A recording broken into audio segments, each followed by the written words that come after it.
The digital clock, humming quietly on my nightstand, was the only sound my ears could detect. The night was dead quiet, yet I knew he was there, right on schedule. He would be lurking there, outside my window.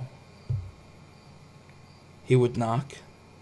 I, for reasons I wish I could explain, would open the blinds, a sense of dread flooding my body.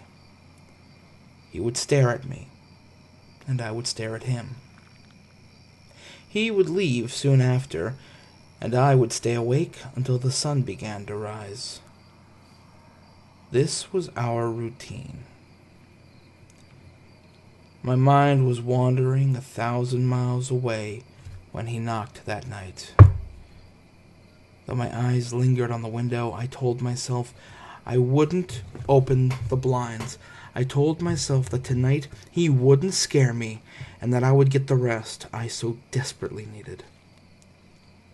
He knocked twice more. I grabbed a pillow, squeezing it tight over my head, and began humming some old nursery rhyme from a childhood which, at that moment, seemed so long ago.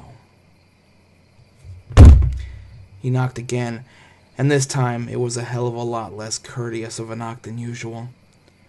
It morphed into a loud thumping noise. I finally threw the pillow off my head and opened the blinds. His pale, wrinkly face leered in at me. His lifeless, black eyes that shone despite their darkness peered into my own.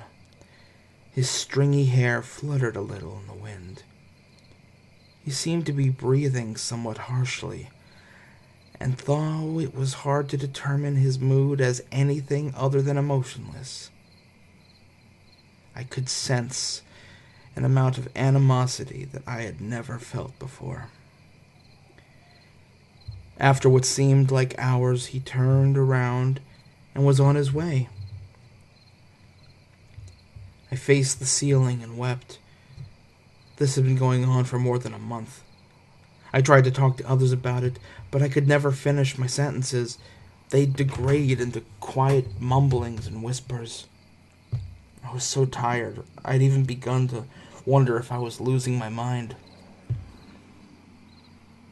I tried these sleeping pills, but even they couldn't help me sleep through the night. The weirdest part is that I always woke up 5 minutes before he knocked. I knew instinctively that he would be there. I was so tired. The next night, I told myself that under no circumstances would I look out that window. I didn't care if he was on the verge of breaking the glass. I would not give him what he wanted. I would not feed him. He'd have to find someone else to haunt, someone else to steal sleep from. He'd have to leave me alone.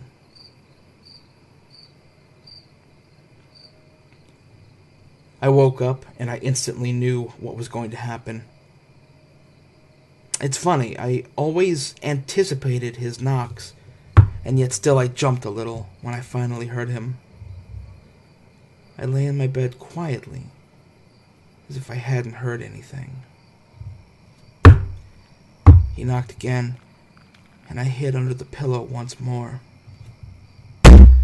He knocked again, even louder than he had the night before. I whimpered, but remained under the pillow. He knocked twice more. After that, things got quiet. I no longer had the feeling I was being watched. I pulled my head out from under my pillow and slowly looked out the window. Nothing. Just my backyard. I laughed. I laughed so hard that the little tears began to slip out of my eyes. He was somebody else's problem now. I looked at the clock, noticed that I had only been awake for about 15 minutes, and turned over to go back to sleep. I had just fallen into that uncertain stage where dreams mingle with reality, when I heard the distant click of a door. My back door.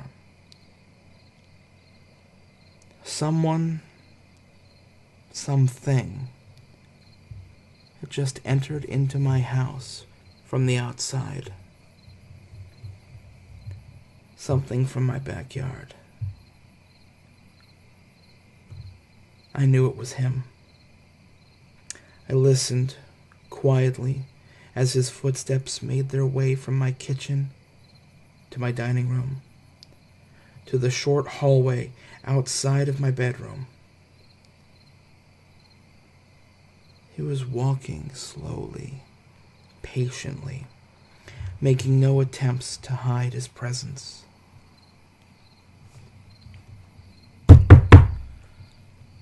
When he knocked on my door, I almost vomited. I had to do something. Anything. I was paralyzed with fear. He knocked again. Trembling, I pulled the pillow back over my head. All that could be heard was the sound of weeping, knocking, and a digital clock humming quietly to itself. I was so tired.